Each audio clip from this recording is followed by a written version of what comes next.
There are 7,000 African wild dogs in the world, found only in southern Africa. 550 of them live in the Kruger National Park, but only 10 have survived here up north.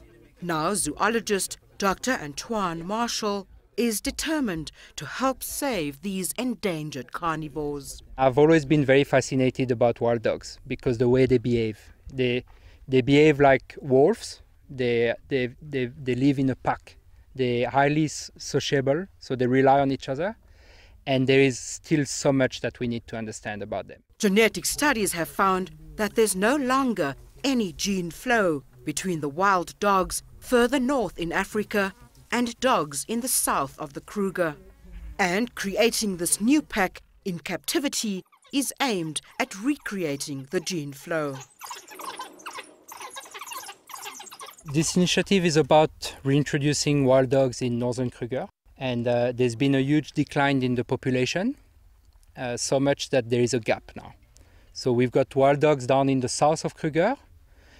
We used to have wild dogs in the north, but something has happened that the population has declined. Also known as African hunting dogs or African painted dogs, these African wild dogs arrived in the park from 2 different packs at the beginning of August. So what's happening with the boma, it's what we call a soft release. We're not going to bring the dogs and then suddenly release them in a place that they're not used to.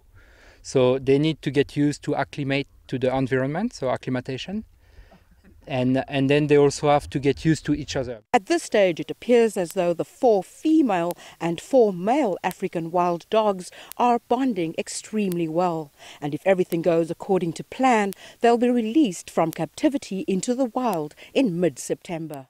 So the day we're going to release them, they will be very closely monitored every day. And we want to know exactly where they go, how they use the habitat, and what's happening to every single individual. So if one dies, we want to understand what was the reason. And we hope that next year we're going to have a first litter in northern Kruger. Rene, Carme, CGTN in the Kruger National Park, South Africa.